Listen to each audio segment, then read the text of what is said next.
Damn Radio. All killer, no filler. Damn Radio.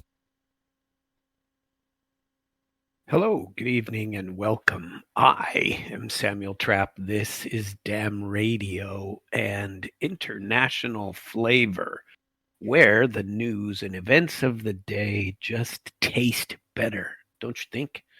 I am here. Where am I today? I am in the real estate of the art studio. Isn't that how they say it?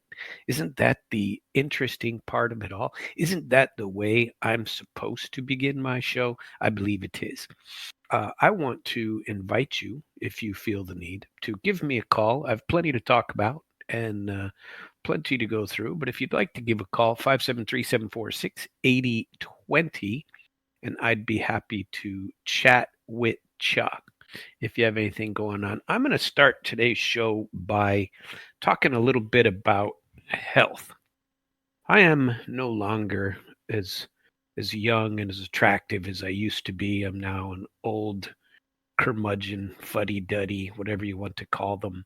And you can pick whatever you'd like to call me. You know, I'll come anyway, and I'll be there right away. You know, just like always, I will be there when you call. But I do focus a little bit more about health. I envy dudes like Clint Eastwood, for example. What is he, 94? He's always been one of my favorite people on the planet. I have always been a huge Clint Eastwood fan. My father was a huge Clint Eastwood fan.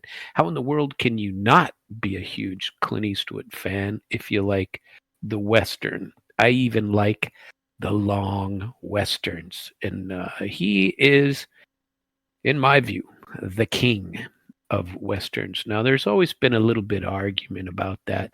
Like maybe it was John Wayne, but nah.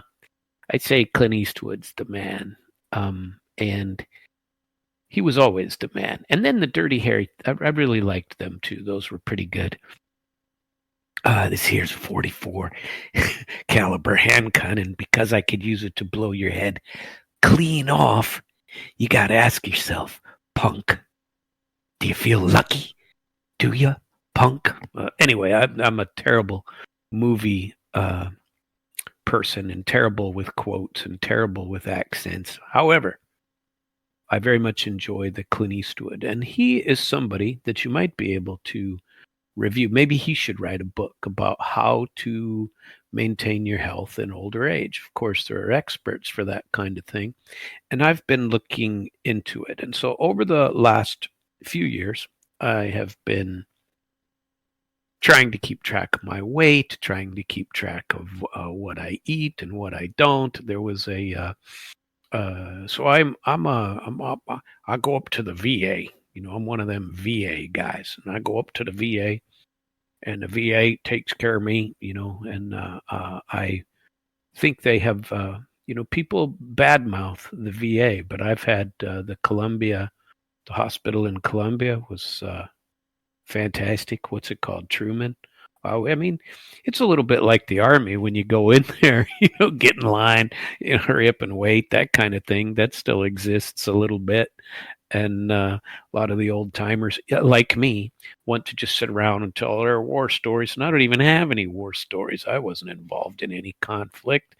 I was an interpreter. We had it reasonably easy, wore a suit and tie and whatnot. And then in Florida, I've gone to several there. It's pretty good treatment. And I do try to take the approach. But just a short story about what health is like, at least for me in America, as I age a little bit, and I want to keep track of it, and I try to go more regularly. When I was a kid, I completely ignored this stuff. And didn't worry about it too much. And it's not that I'm worried about it now, but I study up on things and want to do things a little bit right. And I am going somewhere with this ridiculous story. Just so you know, I am going somewhere with the story. But the state of healthcare in America is really different than in other places. And I didn't say bad; I said different. And so I want to go through it from my point of view. And I will tell you what happened to me this year. Annual checkup, VA, January this year. They schedule them pretty much regular for me. Next year's is already scheduled, that kind of thing. And I don't have to go unless something comes up in the meantime. I don't, just like anybody else, I go and I get verified. And at the beginning of this year, there were a number of things they found and they checked out, and so some of those things have been going on for a couple of 3 months, right? And so, at any rate, when I went, I believe it was this time in January, they do all of your blood work, and because I have a thyroid condition for mine, they look. I have a disease called Graves' disease, and so they look into me a little bit more, right? And I've had that, the I believe I got it from being radiated at the Nevada nuclear test site, but it doesn't matter. I was diagnosed with it back in 2000, 2001.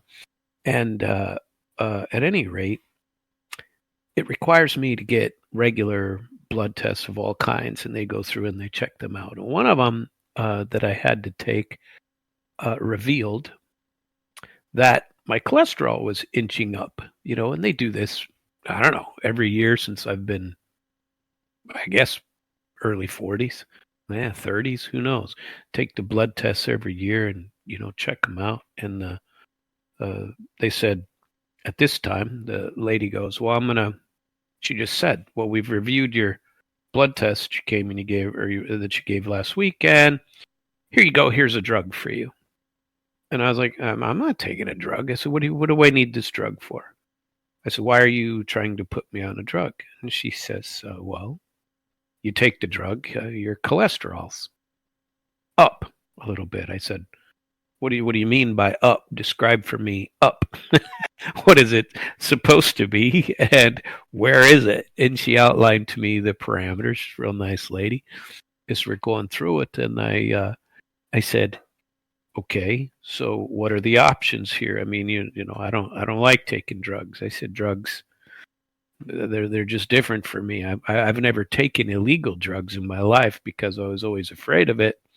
Well, plus it's, not the right thing to do, but I was always afraid of it and said, nah, if I started taking drugs, I'd probably be really good at it, And so I would prefer not to. And so I've never, ever gone after any sort of drug, marijuana, nothing like that. I've had tons of friends who wanted me to, I don't know, experiment, and I was like, nah, I don't do that kind of thing. Oh, come on, that kind of, and now it's even worse. There were a lot of people, it's always been pretty popular. I don't give a rip what you do with your own body, but don't ask me to participate because, I won't.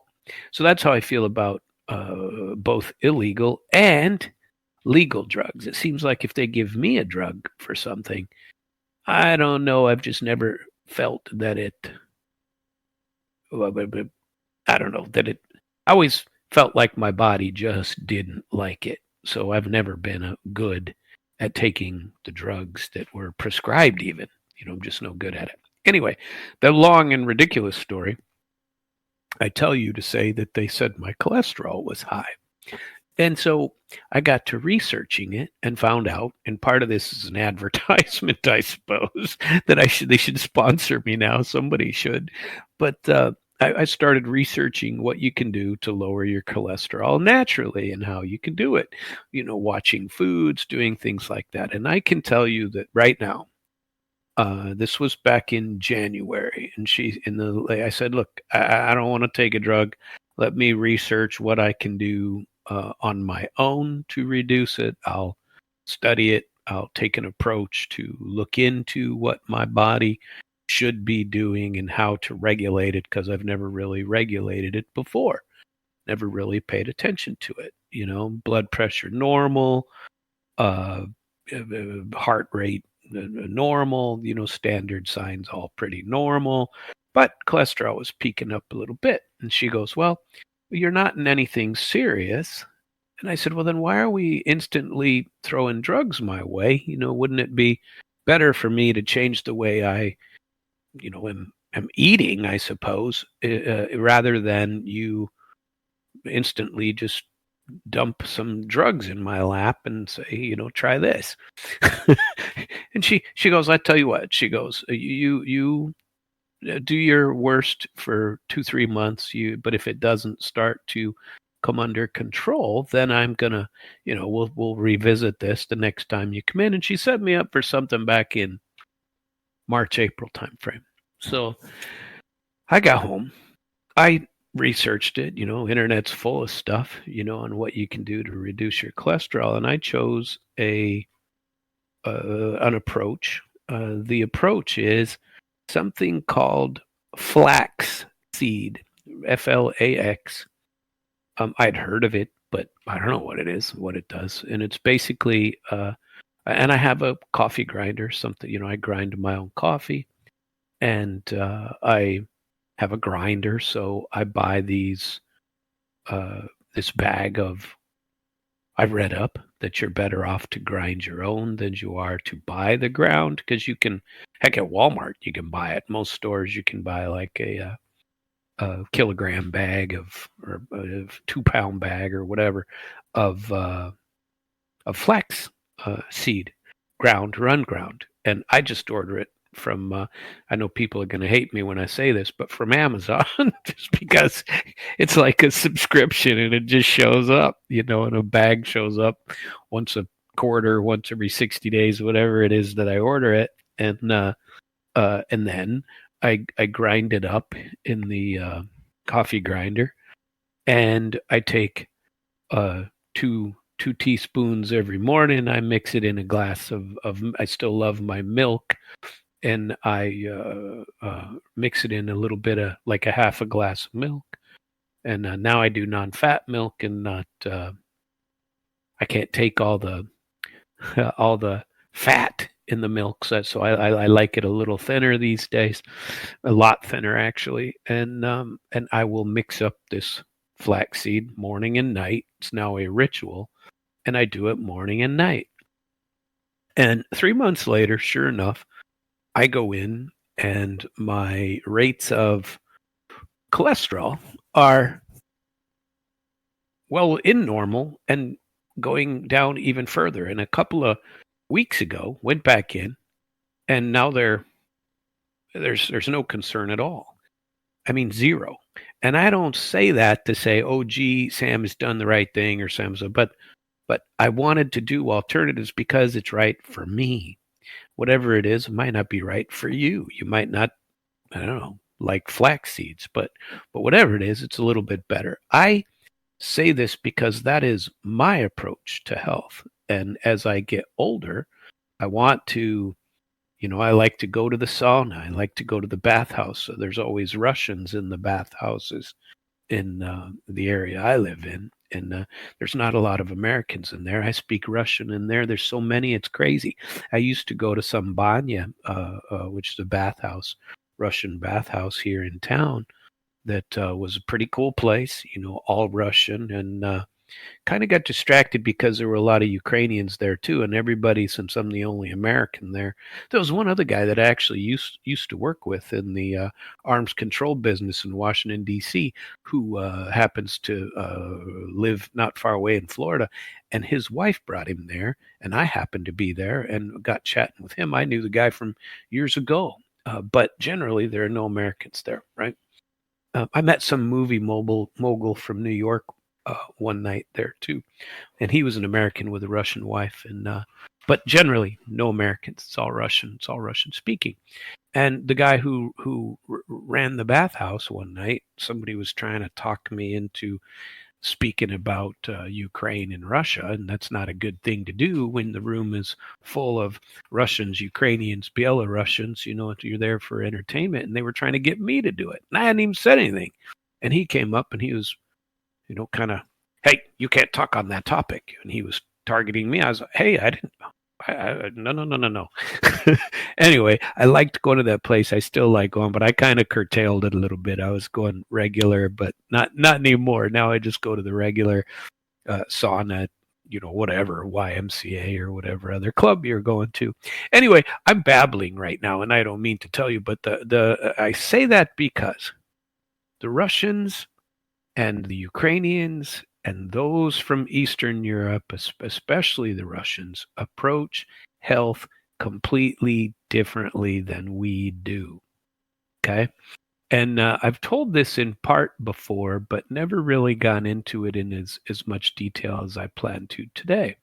I want to talk about the health systems and the varieties and the way things occur. And I know I've told some of these a couple of times before, but I'm going to do it again because it's a complete picture that I want to give, and I want to tell you why. So I'm looking to figure out what to do. I, about 3 years ago, went to Tatarstan, and it was an interesting trip. I was there for a month. It's extremely cheap to live there, and it was an interesting event. Well, there's a place. The things that they have over there are called sanatoriums. Sanatorio pojedim. We're going to the sanitarium. Okay. And this sanitarium, think about this if you had this in America. And we do not have this in America. Or if it was there, somebody should call me and we will invest and make one. But unfortunately, you have to try to make it affordable for normal people. And these visits to the sanatorium, it's like a health spa, call it. I mean, you hear about health spas in America, right? And they exist, but they cost you an astronomical amount of money, and they're more like a vacation than they are a health related event. And in Russia, the approach is different. But now I've been to 3 of them. And so I want to outline the 3. I want to compare to what we have in the US and walk you through how this process worked and the different structure and why in America your health is always on yourself. You always have to do it. The government doesn't owe you health or a healthy, but maybe the government owes you a healthy approach or a possibility of a healthy approach. We think differently because we're used to paying our left testicles to get medical treatment and having crappy insurance and having dictated to us what they can and cannot cover, that we see the fight as the Obamacare versus your regular private health insurance. I don't know and don't care. I always thought that when the Obaminator came up with Obamacare, that at least he was attempting something. I didn't agree with it. When I provided in healthcare for my law firm, I had paid for my employees' healthcare every month. The total bill for 8-10 people in my firm, which was the most I ever had, was 8 to 10 people that worked for me, was the total bill was less than $3,000 a month for all of them. This was 2007, 2006, whatever the firm was, 2008, whatever. And when Obamacare took effect, it literally tripled. I could not afford it. And so what did I do? I told my employees I couldn't afford it, and I canceled the health plan and gave them the amount that it cost. For example, if a young lady in her 30s worked for me and I provided her basic health coverage, and it cost me $300 a month, which really back then, that's all it cost, was for a decent health plan that I paid for her. And she I paid her instead the amount of money that it cost me, like the $300. I upped her salary by $300, right? But that didn't do her much good because she was better off with the health insurance, because the health insurance plan now cost her just under $1,000, especially if she was baby age, barren baby age. So whatever happens in America, we have cocked up our system so bad, so badly that nobody can afford it. And frankly, I'm glad I have the VA to fall back on, and have some of that coverage. Private insurance notwithstanding, but uh, it's a painful system for us here in America. And is the system perfect? No. Is it savable? Probably. Do I like what the focus on health and some of the things that they've been trying to develop? I do. But the approach in Russia and in many other countries is astronomically, phenomenally different than our approach here. And here, maybe I should have years ago. Of course, health was never a huge problem for me. I was military. I was always in reasonably good health anyway. I exercised a lot. I loved to run. I loved to bicycle in my youth. I still love to bicycle.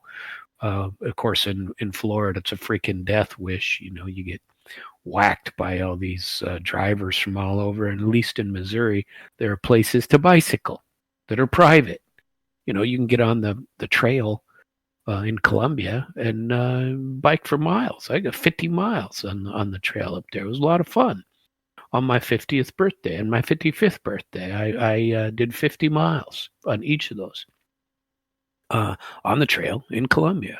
And it was, starting in Colombia. And so, you can find healthy ways to deal, but health care, that's a bit of a problem. Well, and you can't go to a health spa because, frankly, none of us can afford it.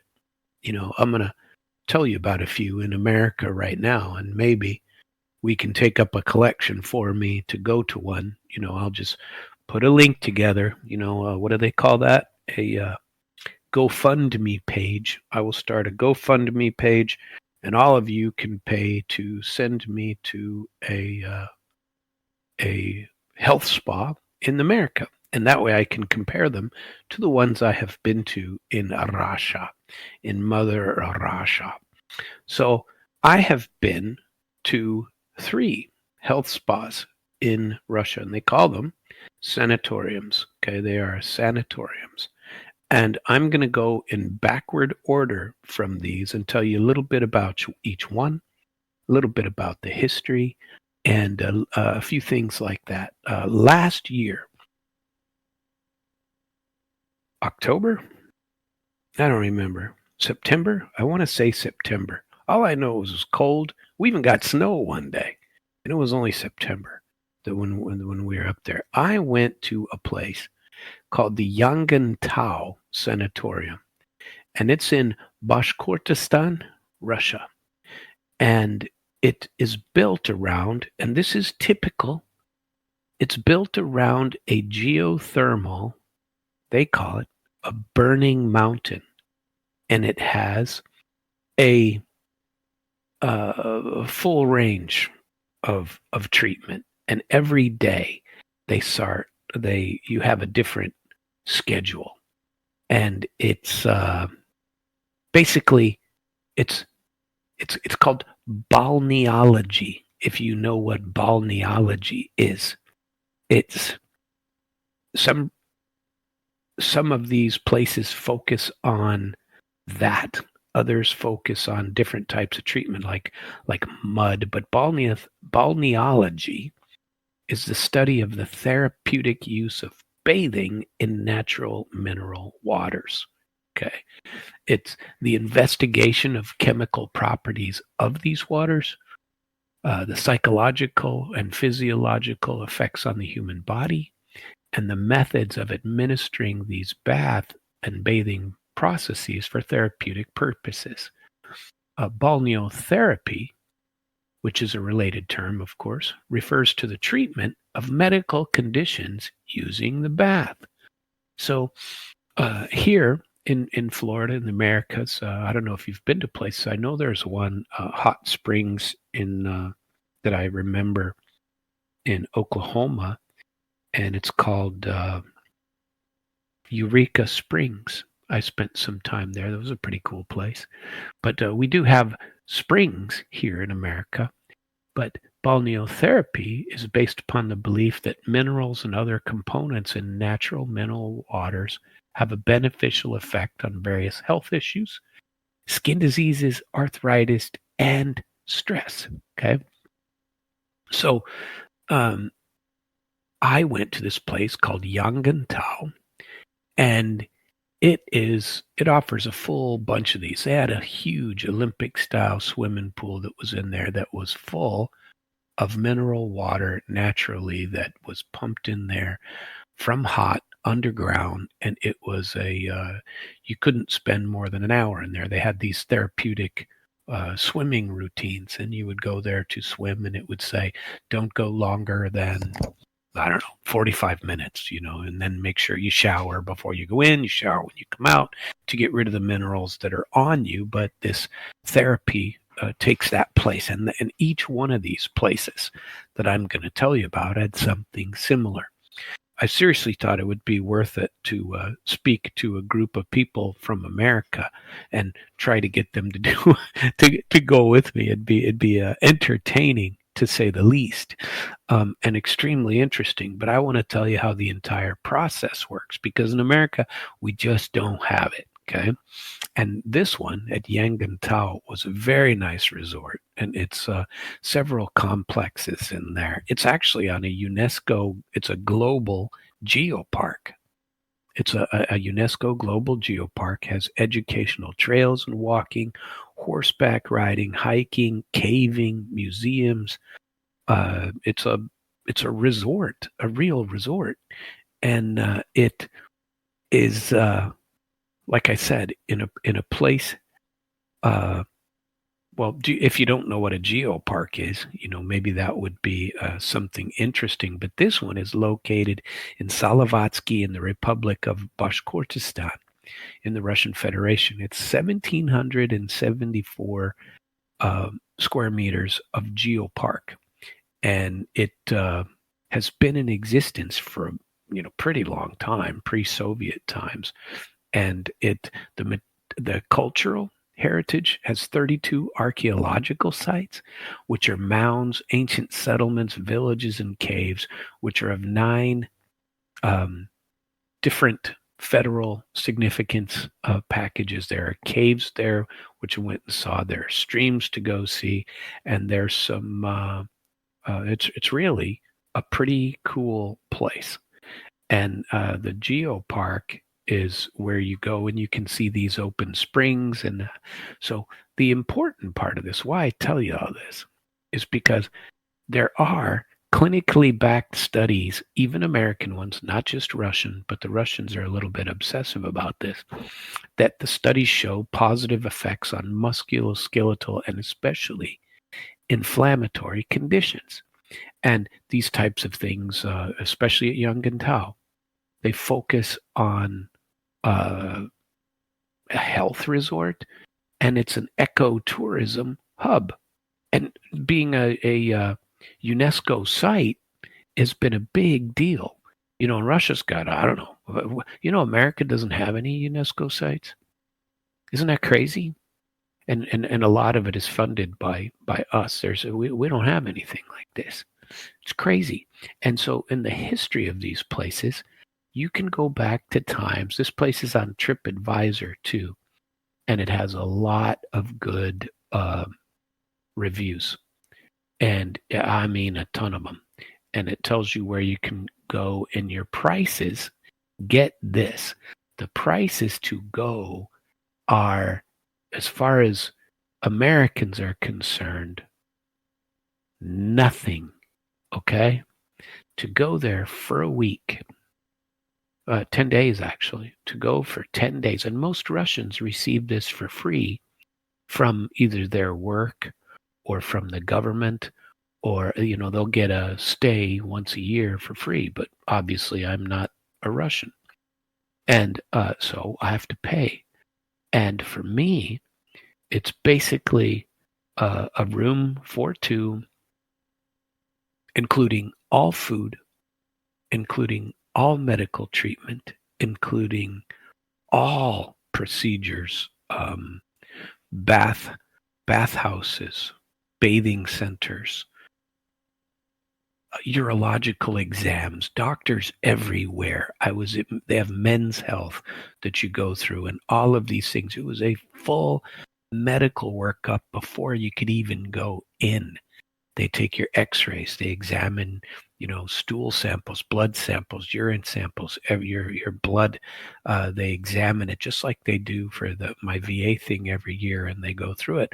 Mine especially, because I was slated for back surgery after my military stuff. I was supposed to get back surgery back in 2018, 2019, and I didn't want to do it because I finally just decided, I'll live with the pain rather than take the risk that something in a surgery would cause it to get worse, right?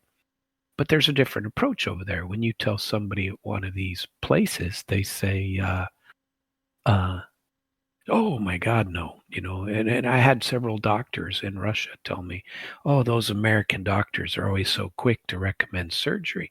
And surgery is, you don't need surgery. You need this, this, this, and this. Don't tear up your body with surgery. Don't do that. And frankly, I'm glad I didn't, that I didn't get surgery on the back. But the ratings of this place on, what is it, a TripAdvisor, or the ratings are well above 4, for this. It's a very nice place. The cost is nothing compared to what we have here.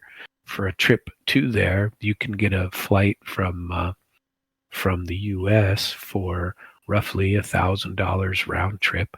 You can stay in the place for 10 days at the cost of $1,000 for a couple for 10 days, and everything's free in there. So for nothing, basically you can get there. In America, I'll go through a couple that I found in America that exist, which are hard to find in the first place, a health spa. None of them offer any of the additional things that are offered in places like Yangantau. For example, in Yangantau, they had a salt therapy room. And basically, it was an underground salt cavern that was natural. It was a natural cavern of salt, and you would go in there, and they had these beds, I guess, but they weren't beds, like a lawn chair or a beach chair that you lay on and soak up the sun. Only these ones had 3-inch foam cushions or mattresses that you would lay on, and you would breathe in these various salts and their effect on your body and how they did it. And the urologist would telling me about how that's good for this disease, for that disease, and they would outline everything about what these things were doing for you. You would get full body massages by therapists every day. You got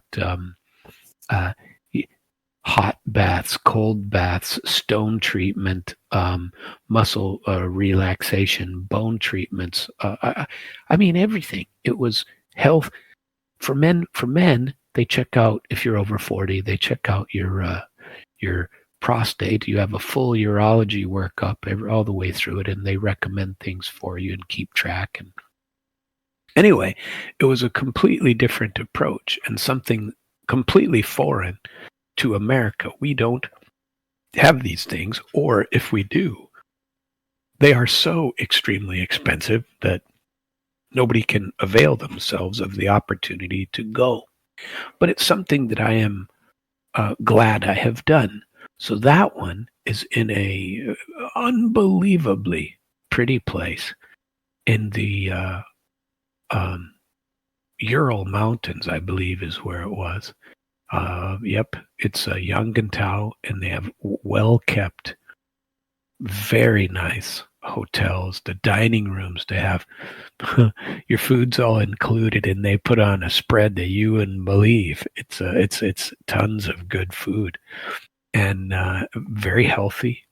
Anything all inclusive is too good a word to put on it, or not. I'm sorry, not a good enough word to put upon it. And because it's so foreign to us in America, it is just it's amazing. The dining was incredible. You can get a room in a suite in the woods. You open it up and you look out over your balcony, and you're looking at some beautiful areas. It's been completely redone from the Soviet times, and there are several of these around. And then I'm going to tell you about a couple of more as we go through them. It was truthfully something that everyone should experience. And so the year before that, I was in one in Kyrgyzstan. And in Kyrgyzstan, there's a lake. And this lake is called Issyk-Kul. And this lake is extremely well known for the same thing. It has surrounding it hot springs that are just, I couldn't believe it, unbelievable, the beauty of this place in Kyrgyzstan. And if you can believe it, Kyrgyzstan is even cheaper than Russia. And around this lake, which is a very famous lake in Kyrgyzstan, there are several of these sanatoriums. The one I stayed in was called Issyk-Kul Lake Sanatorium, and it was obviously around it there were fantastic restaurants. Again, all inclusive. This one was built in the Soviet times, and the funny part, it was historic because the only people allowed in it during the Soviet times were those involved in the party. And so it only recently got transferred to private, non-governmental hands or associated with the Kyrgyz government, and they've been slow to have it rebuilt. And when I was there, I met people who, there was a really cool couple. Guy was a Harley guy, and he and his wife would take their Harleys across, or his Harley across Russia, and he happened to be there. He was an engineer in a steel plant or something like that, and he was a very, very interesting guy, and he loved the fact that I was an American. Kind of made some friends over there, but again, less than $800 for a 10-15 day visit over there, all inclusive, everything included. And it was so cool to see the history of these things, and it was an enormous complex. Our complex alone, our building, was 5-6 floors, maybe 60 rooms on a floor.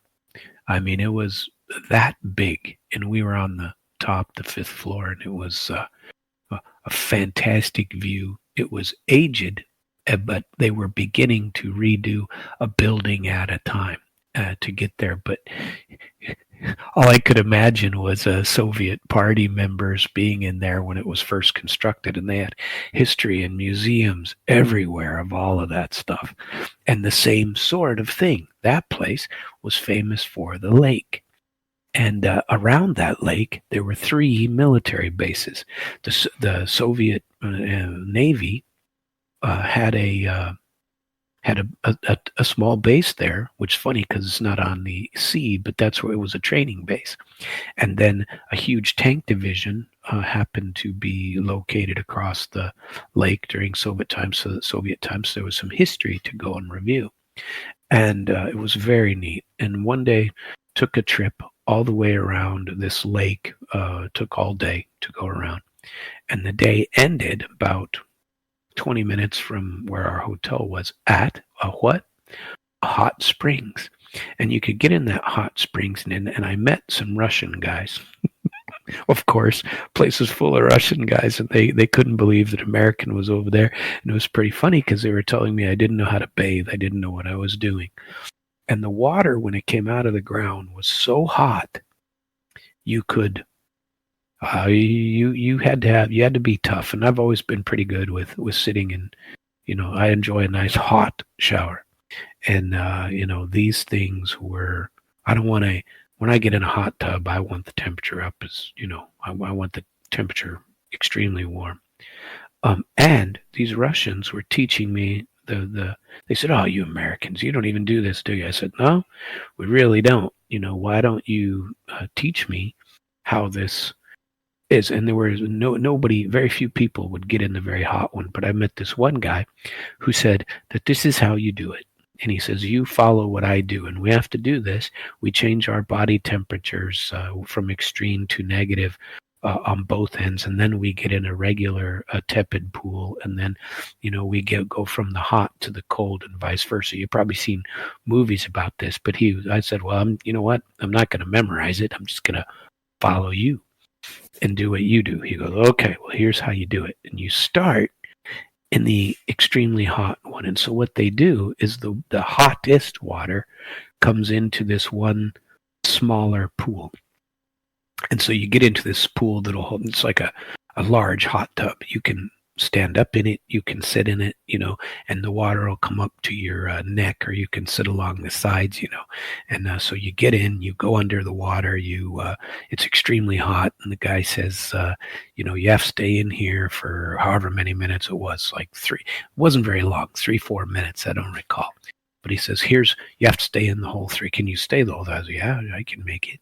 And and he says you have to stay in here long enough to get the body temperature of your innards, of your organs up, so that the effects are felt. And I'm like, well, sounds like a logical result to me.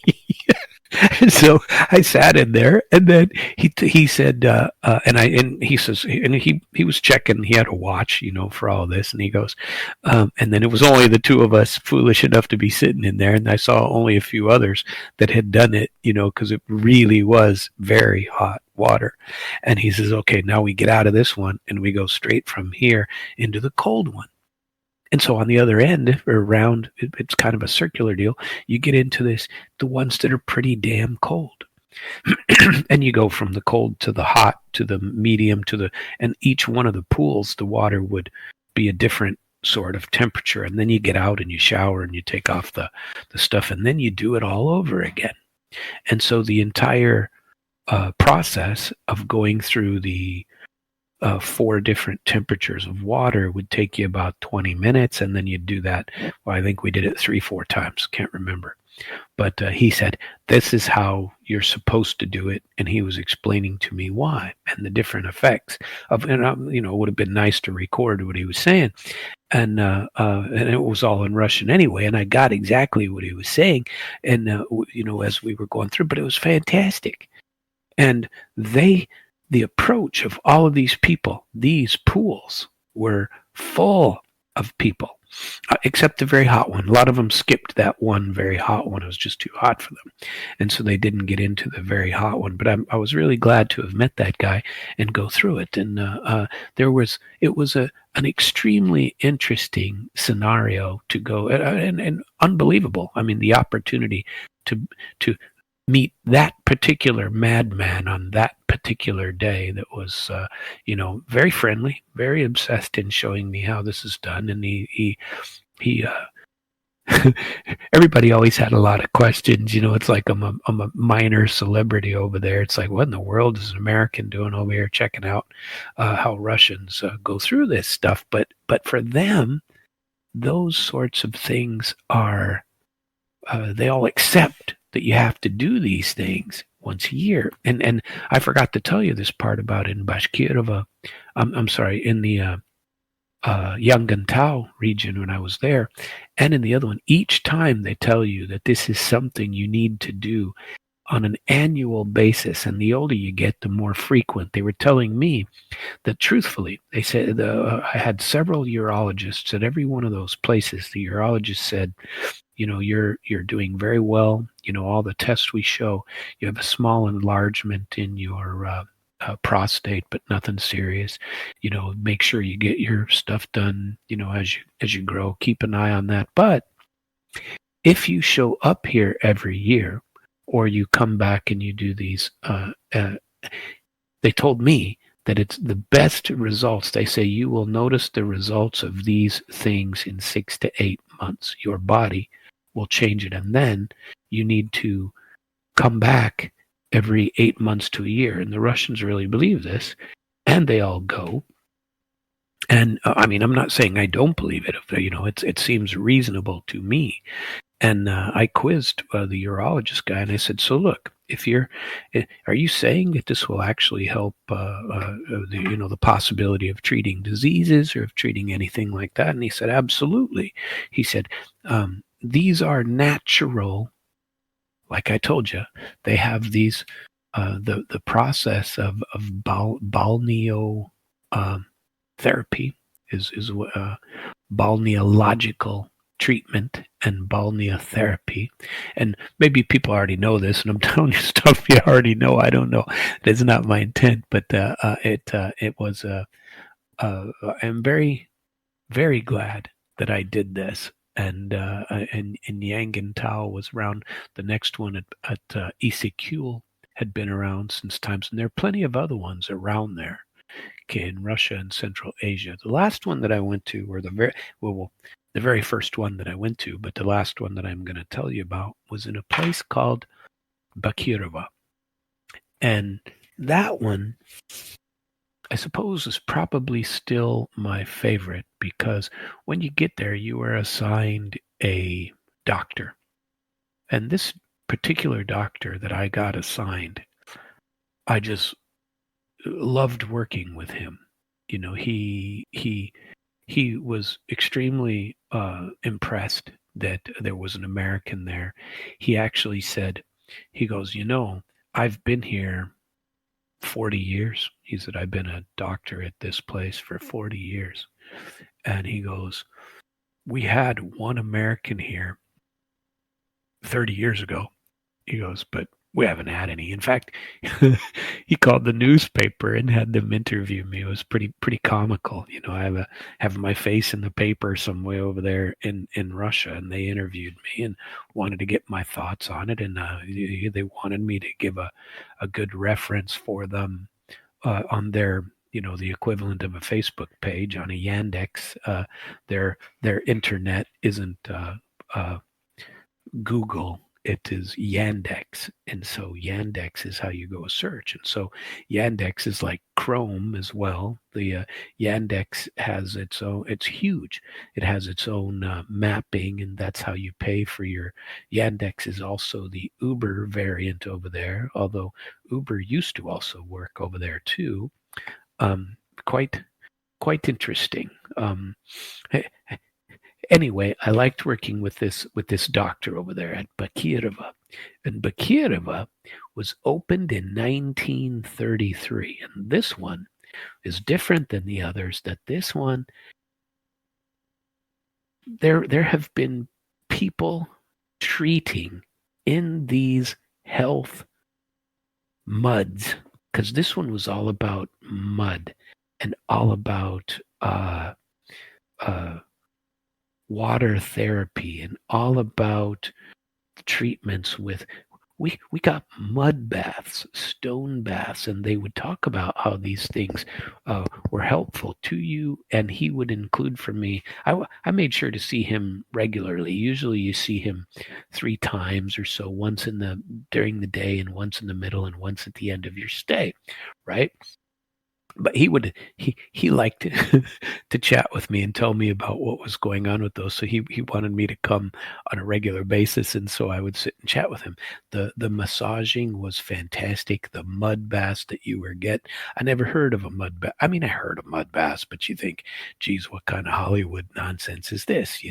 Where these people are just going to get the old mud bath, and that's okay, good for them. But actually, there's health treatment to it, and he went through a lot of it. And this one, you can find it online, and it is Sanatorium Bakirova. They had a huge mountain and a lookout next door. It's like the highest spot there. They said, even now, I'm looking at it right now, a standard room, a 2-bedroom standard double room, a premium room. Here is a premium room at the hotel. And this room, if you select the stay and put your check-in dates as, let's try for September, and the check-in is from the 20th to the 30th, and you're gonna search and see what you can get in the available. Well, there's nothing due that week, but again, it costs you less than $800 for the treatment for an entire week. And a lot of people in Russia speak English. Okay, I'm not saying jump out and go there. But this is a very pretty place. Excellent gardens to walk through. Plenty of mountain treatment and therapy. The area around has cool little. It's in the middle of nowhere, but it has a couple of little towns not far away. You don't have to drive anywhere. You're just there. Well, and it was. Now all three of these places are similar to that. It's you can find whatever you need on the facility itself and in the resort, but you can also go outside of it too if you want to go to a regular restaurant. But most of the places have the cafeteria style that you get for breakfast, lunch, and dinner. 3 meals a day, all extremely fantastic. You don't need anywhere near that much food, especially a guy like me. I generally eat only 1 meal a day anyway. But, I liked the variety in there, so I would just try to maintain what I what I was eating in these places and try out all the different foods. But if you wanted to go off-site, you could go find a restaurant outside, but all of them have internal private restaurants too that are, somewhere where you'd go and pay separately for eating in a restaurant, and they are fantastic, 5-star sorts of restaurants, if you wanted to go into them. But most of the time, it's completely unnecessary because it's like being on a cruise ship. Everything's included. And so anyway, those are the 3 places that I actually visited and very much enjoyed. And the thought process that I have in bringing you this information today is to say, I want about 10 rich partners, to all of you with money, because I don't have any, and you can join my little club. We're going to create one of these. We're going to buy an old, rundown university somewhere near a hot springs or some large school, and we're going to turn it into a place where you can have salt baths, where you can have mud baths, where you can have various water treatments, where you have a urologist on site for men, a gynecologist for women, a back specialist, and all of these people. And somebody needs to create something like this in America so you don't have to travel around the world in order to do these wonderful things and to make it something that people can afford. So, first of all, in order to fly to Russia, especially now, with sanctions and all this other crap, is flying there. You fly from wherever, let's call it mid-America. Say you're a Missouri resident, and you have to get from St. Louis, and your choices are St. Louis to Miami, St. Louis to Dallas, somewhere like that. Miami, if you go from Miami, you got to go to Istanbul. You go to one of these other places, sometimes through Moscow, Sheremetyevo, sometimes through Moscow, whatever. They have 4 airports up there, and you want to get to these other places. It is a full 24-hour travel to get you there from one place to the other. So that's too much for some people. They don't want to be in an airplane that long. For me, it doesn't really bother me all that much. I'm fairly used to it. Been doing it for a long time. My entire life, I've done these 10, 12-hour flights, and back and forth. And a lot of them go through Doha, through Qatar, especially on American Airlines.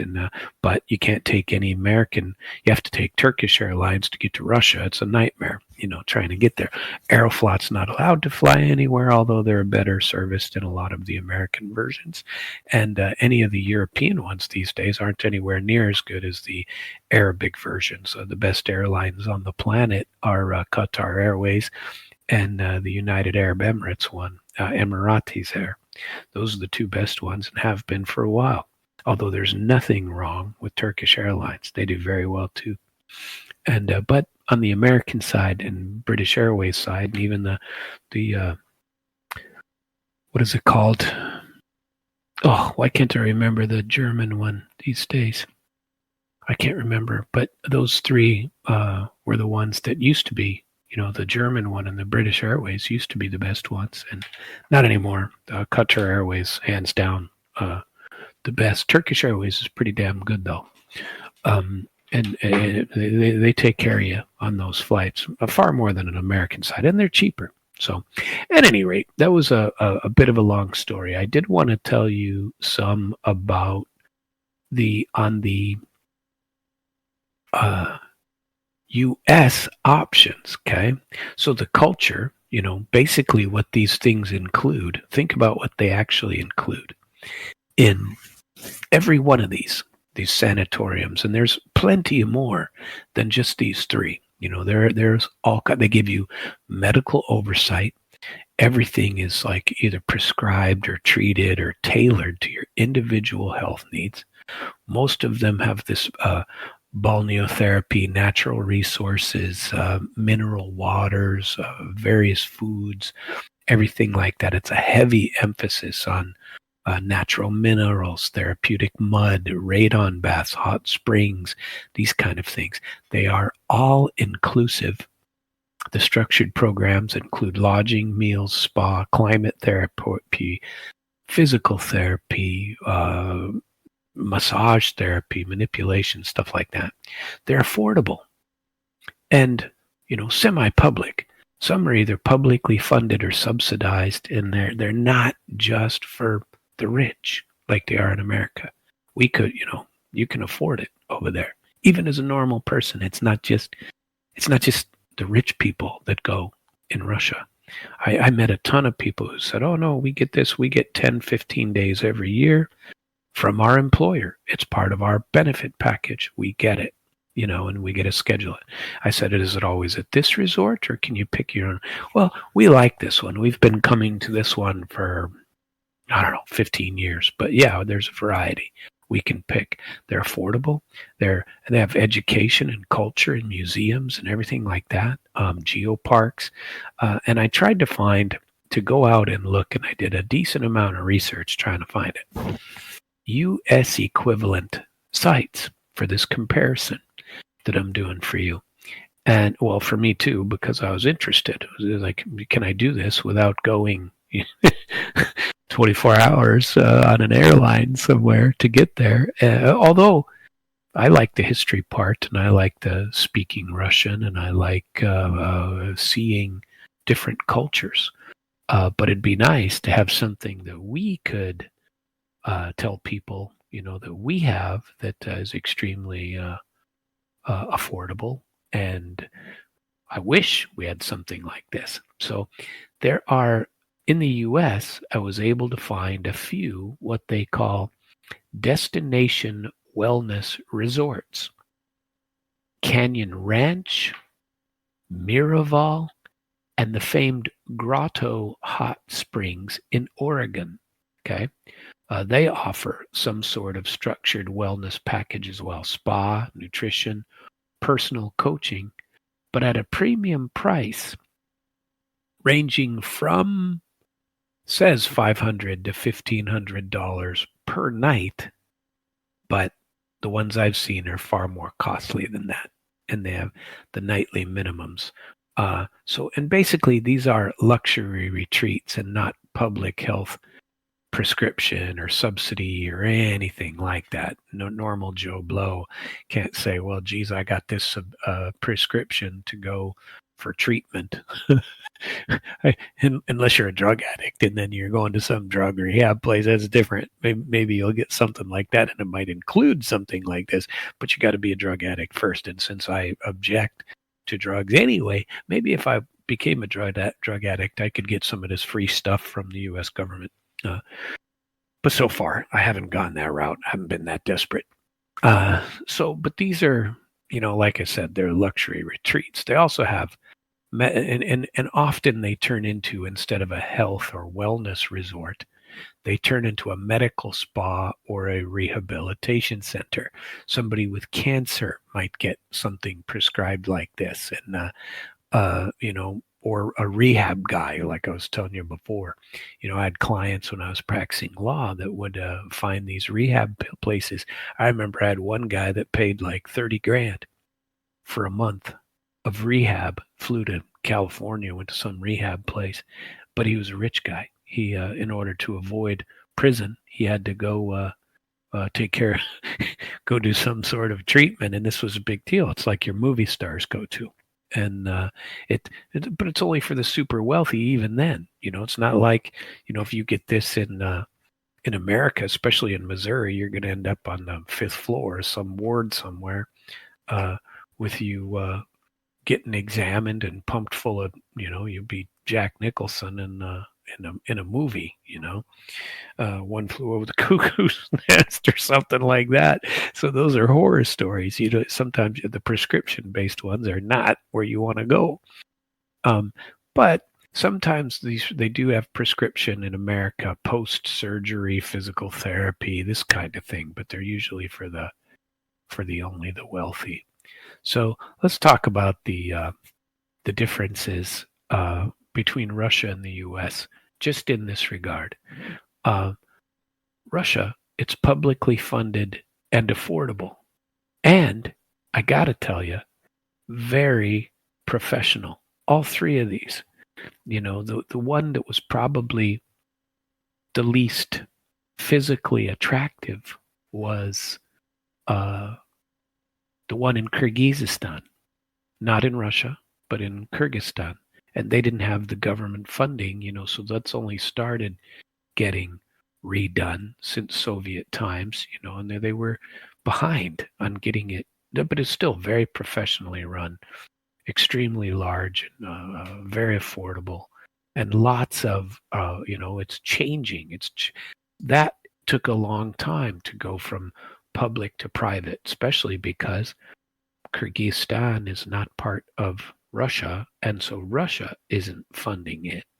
And Russia is far more wealthy than Kyrgyzstan. And so Kyrgyzstan is slower in getting it, but it was very nice facility, excellent food. It wasn't an all-you-can-eat thing. There, they kind of served you a plate every day, but it was good food and plenty of it, but it wasn't, some kind of a buffet style where they were a lot more careful with what they were giving out, because just like in America, people tend to go up and take these huge plates worth of stuff and then never eat it all. Well, I don't do that and really have never done that. But, if I take it, I still got my mother, you took it, you better eat it, that kind of thing.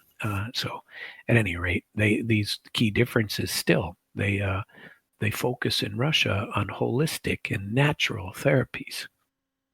They integrate natural geological assets like geothermal, mineral waters, mud. They do this extensively. And U.S. resorts rely on man-made spa sorts of environments, physical therapy, massage, that kind of thing. In Russia, the stays are driven by medical treatment. These are, like I said, there's doctors there taking care of this for you, and not a doctor that's getting paid $30,000 a week. a day for their treatments of you. In the U.S., these programs are elective, consumer-driven, and in great respect focused by your own money, and that's it. Russian stays, they feature like group meals, educational tours, cultural programming, and in America, it's all individual attention and private tables for eating. I mean, usually in all these places, there'd be a table of six. I remember one of the things I really loved about Germany when I was in the military and ended up in Bavaria, in some Bavarian places. Went to Garmisch-Partenkirchen many times. That's where the real Zugspitze is, the huge mountains, the big Matterhorn type of thing, is actually there. And I remember when I was a kid, well, in the army, I mean, going up this huge place to see the skiing one day and it was amazing. And you would get seated if you went out to dinner. I would go out to dinner in the area, and you would be seated at a table with 8 to 10 other people that you don't know. I always thought it'd be interesting to open up some kind of a place like that in America, but we'd all go nuts about it. We don't want to get sat with these other people. You know, it happened to me in New York a couple of times, New York City, where you get sat at a table, a 4-person table, and 2 couples sitting at the same table. That happened because they use every square inch of space. But in, mid-Missouri or in, anywhere in America, that's most places are going to go, well, we aren't doing that. We're not sitting with them. We don't even know those people. I came out to dinner with this person, not with a group, and we would bitch about it. Well, it's a little bit of a different world for other people. Anyway, I like those type of things. I wanted to give you as much of a history as I could on what these things are and why. I told you about Yangantau, which I highly recommend. I told you about Bakirova in Tatarstan, which I also highly recommend. And I very much loved Kyrgyzstan, being at Lake Issyk-Kul, and it was fan-freaking-tastic. In the U.S., there's a place called Canyon Ranch. Several versions. They have Arizona, Massachusetts, Nevada. Costs you double occupancy, so it's really $1,600 a night, but $800 a night on average. Miraval, which is in Arizona, Texas, and New Jersey, $750 to $1,200 a night. Integrative wellness, a spa with mediation, horse riding, and fitness. The Canyon ones have spa, fitness, medical consults, dietary plans, and mind and body workshops. Be nice to be able to go to one of those things. Here's one. The most affordable that I could find was in Oregon's hot springs resorts like Brightonbush, McMenamins, are very small. These are private retreats that have been around since the early 20th century. Man-made pools, massage and relaxing that are semi-public but private pay. All these are private pay. And the rate for this one is probably almost affordable at $200 to $400 a night. The cost comparison and accessibility, Russian and Central Asian sanatoria, they accept state insurance prescriptions, but not from America. There you got to pay weekly stay. You can stay. I took the most expensive version of $500, which is a suite in a room, but you can stay for $100 to $200 easily.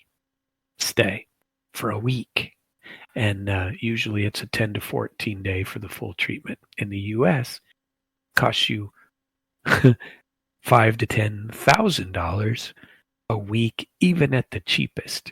Are there?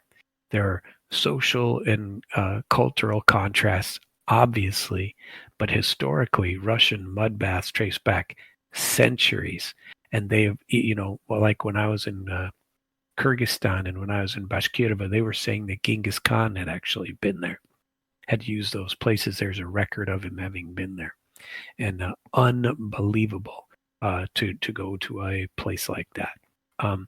Anyway, I hope you found that interesting and worthwhile to go through and discuss. I would love to see something occur in America that made these things somewhat affordable for us. We have very pretty places as well. Um, you know, even the Russian bathhouse sort of thing, and I know they exist. I went to one in Dallas over the over New Year's Eve one time, and there's a guy out on the east side of Dallas that has built a mini set of cabins. Then he's on, call it, it's a large place, 40, 100 acres, pretty good size place. And around it, he has built these, I wish I could remember the name of it, but I can't, where he has built these wooden pathways like you would build a deck, right? So this decking and railings that go around this entire facility. And every so often, where you can't hear and you can't see the other facilities, even in Texas, they have this wood like cedar or whatever pathways, wooden, that go out to these little mini huts that'll sleep 2 to 4 people.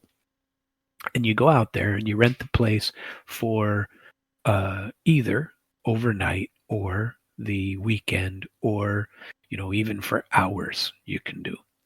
And you can go out there and rent these mini bathhouse / treatment places, and all of the various pools are there. You can find them in America if you look.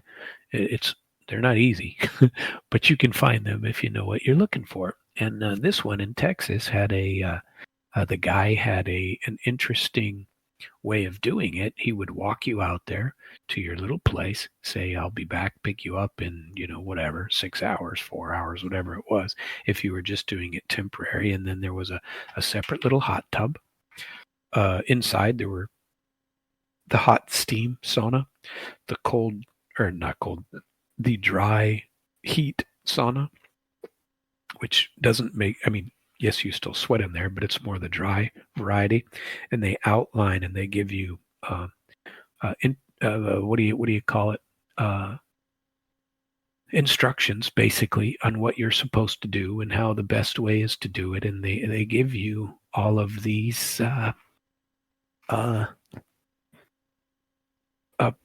in I don't know, treatment mechanisms. And then when you come back, they give you food guidelines. Even if you're staying not for a long time, you get some of the same thing. But in America, your stay for one night costs you more than what it costs you for the entire trip should you go to Russia and do one of those things.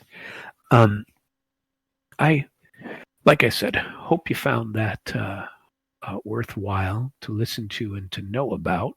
And I actually enjoyed telling you about it. And I'm very glad that I did. And I am trying to hopefully find a place where I can go for this year. But I'm going to completely change topics and go to a different topic stream here, because I did want to cover a little bit of news that is coming up. There's only 15-20 minutes left of the show, and I didn't intend to go all that long on there. I'd hoped to have about a half an hour to finish up some of the news things that I wanted to talk about, but doesn't matter. That was a excuse me, necessary evil to talk about those things. The French investigators, get this, we thought only we were people having targeting issues in America for our politicians. And I wanted to share with you because this is happening more and more all over Europe, and it's happened already in America.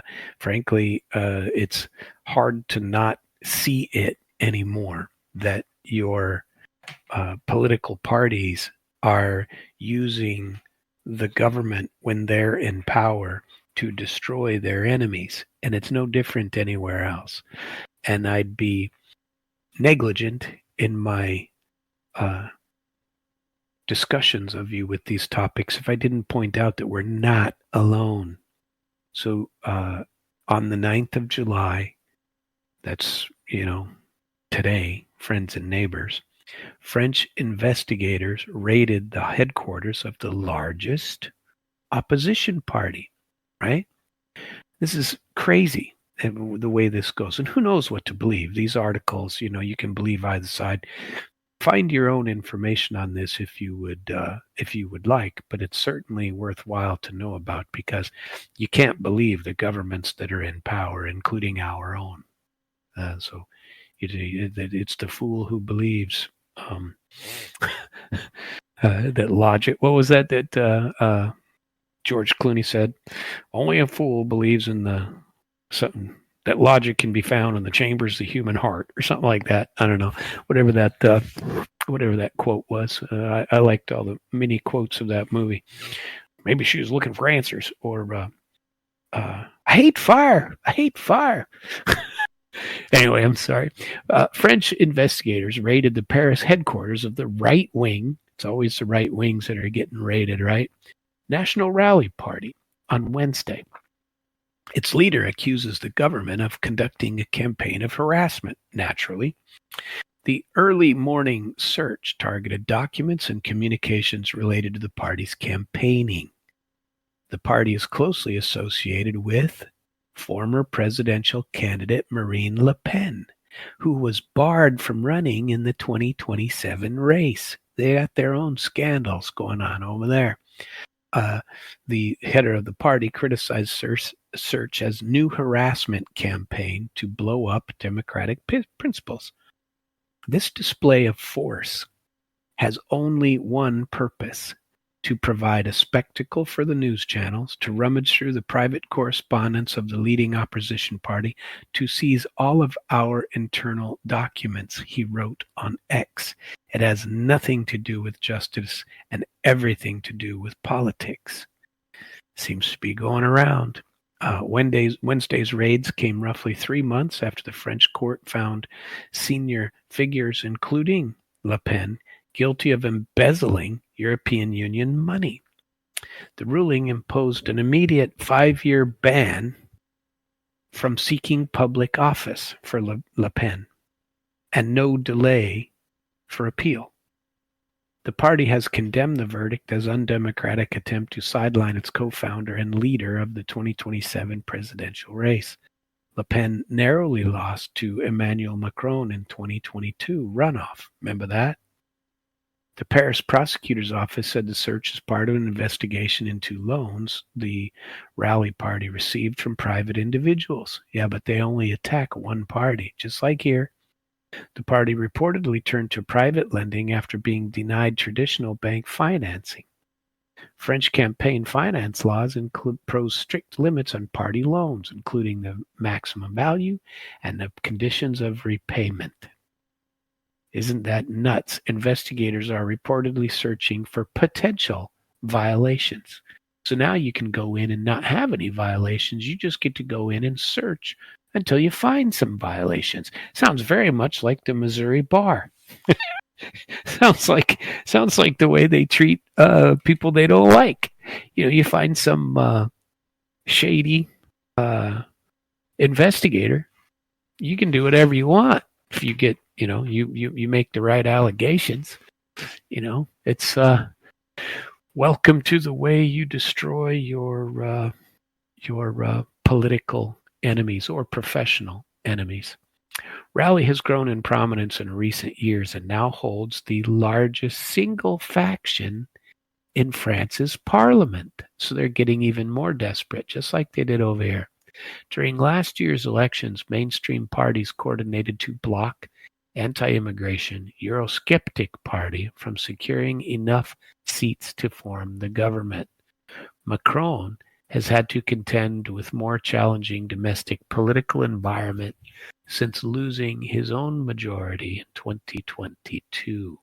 So expect to see more of that going on from France, yes? Yeah, this one I wanted to let you know about too. Everybody knows who Ursula von der Leyen is, right? She's, according to here, The article is called Stalin of the European Union, How the Unelected Queen of the Union Plans to Keep Her Grip on Power, right? Ursula von der Leyen, President of the EU, is finally going to face a no confidence vote. Its chances of success, all observers agree, are very small. But this is an important moment because the single most powerful politician in the EU is not German Chancellor Friedrich Merz or French President Emmanuel Macron, but Ursula von der Leyen, President of the EU Commission. Because in NATO, EU, Europe, the true measure of power is now the ability to spoil whatever sorry remnants of democracy are still left standing. And in spite of very tough competition, von der Leyen is the worst, most corrupting spoiler of them all. This is due to three facts. The first is structure. The EU was not designed to be a democracy, but one big, entrenched, and growing democracy deficit. Its purpose has never been to shaft the US, even if President Trump can't stop whining about that. The EU's real function is to extinguish democracy in Europe by shifting power from the nation states with some, although meager, popular participation in political decision-making to an unelected bureaucracy, of which the Commission is the center and the top. And they're doing it. It's happening even now. The second fact is a matter of individual character and responsibility. Ursula von der Leyen is the embodiment of an insatiable lust for personal and unaccountable power, the same as all the NGOs that the US has been funding forever. She won't admit it, of course, but her behavior speaks volumes. Von der Leyen doesn't see herself as a public servant, but firmly believes that the public must serve her. Think of these two factors, the structural and the individual, if you wish, as broadly similar to what happened during the rise of Joseph Stalin in the former Soviet Union. Like the EU, the post-revolutionary Communist Party was built to restrict political decision-making to a small and self-selecting group of true believers. Again, like the Missouri Bar, and only those confessing the correct values, like the Missouri Bar, were even offered a chance to join. Like von der Leyen, Stalin managed to turn this deliberately created democracy deficit to his own advantage by basing his personal despotism upon it. If you think that analogy is far-fetched, consider that in both cases, the rise of the Soviet despot and that of the European Commission president, real power has been concentrated in an overbearing and invasive bureaucracy that formally should only be an executive organ. That is a reason why, if you take one step back, General Secretary Stalin sounds very similar to Commission president. And then there is the third fact that has facilitated von der Leyen's performance as the NATO EU top spoiler. In this respect, she certainly does not resemble Stalin at all, but rather one of the many Eastern European satraps of the Cold War Eastern Europe, like Walter Ulbricht of early East Germany or Poland's Borisław Bierut, who suffered a heart attack when Khrushchev made Stalin the fall guy. Von der Leyen is a vassal leader, just working for another outside empire. So obviously, so shamelessly, that even Politico has rightly labeled her as the EU's American president.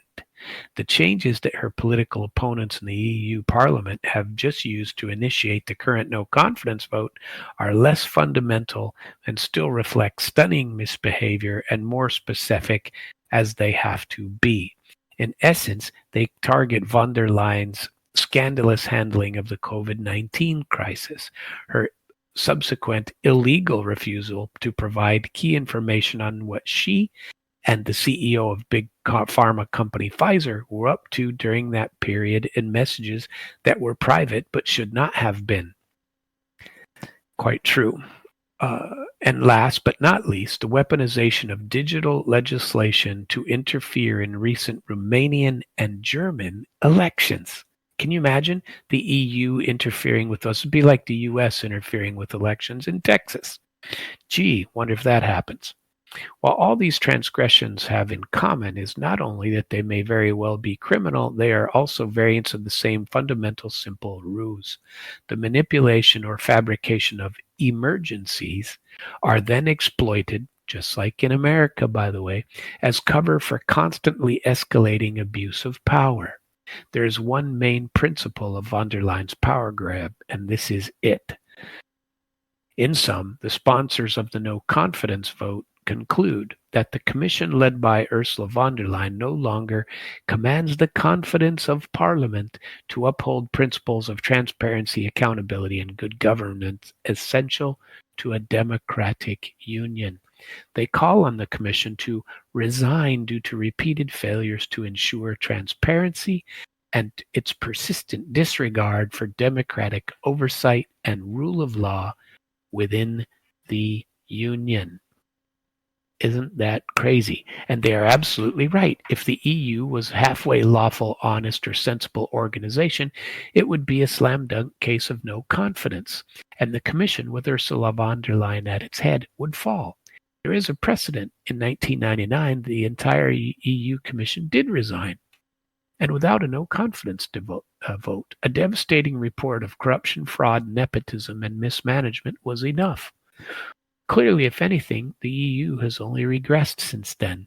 Today it has a commission with the EU's own transparency chief chastising it is not only unelected and opaque, but also staffed with consiglieri, a mafia term, and where the gang consists of consiglieri, the boss must be the Don. Yet the EU now is not only highly dysfunctional, but in a wider sense, fundamentally corrupt. Tactics will beat principle any day, no exception. That's why most of the over 700 parliamentarians in the European Parliament will fail to do the right thing and eject von der Leyen or her Commission. Yet the EU now is not only highly dysfunctional, but in the wider sense of the word, fundamentally corrupt. Perish the thought that if anything plays into the hands of any opponents of the EU, it is precisely the Commission's authoritarianism and corruption, as well as demagogic attempts to shut down legitimate criticism by shouting, Russia, Russia, Russia! Right, it's always Russia's fault. Or von der Leyen's own cringeworthy attempt to blame any criticism of her on extremism, polarization, and manipulation by big bad Russians and Putin personally. In a similar draft spirit, the head of von der Leyen's conservative group in the European Parliament, Manfred Weber, declared the whole vote a waste of time. At least he is being honest about his contempt for the democratic procedures and the rights of the parliamentarians, you might say, and of course, also supported by Russia. In reality, the leader of the no confidence motion, with a background as a lawyer and a judge in Bucharest, is routinely being smeared as a far-right person in, of course, the New York Times. This label is extended to any who dare rebel against the Commission, used to justify not supporting their narrative. In reality, the issue is exactly where Piperia and his supporters stand on the political spectrum. What matters in this case that they are advancing, and that is ironclad, is indeed, if this has to be done by the margins of the European Parliament, then shame on its self-appointed center. Crazy stuff. Also, thanks to the large majority of those without a conscience, and at the very least in the EU Parliament, von der Leyen, like all villains of history, is not alone. She is merely the worst. I'm glad I got to finish that article for you. I'm very glad you are listening to me. And I invite you to join in again tomorrow. You can listen to all my former podcasts at internationalflavor.com and on Damn Radio. I'm here Sunday through Thursday, 9 p.m. I will be here again tomorrow night. Thank you so very much and have a pleasant evening.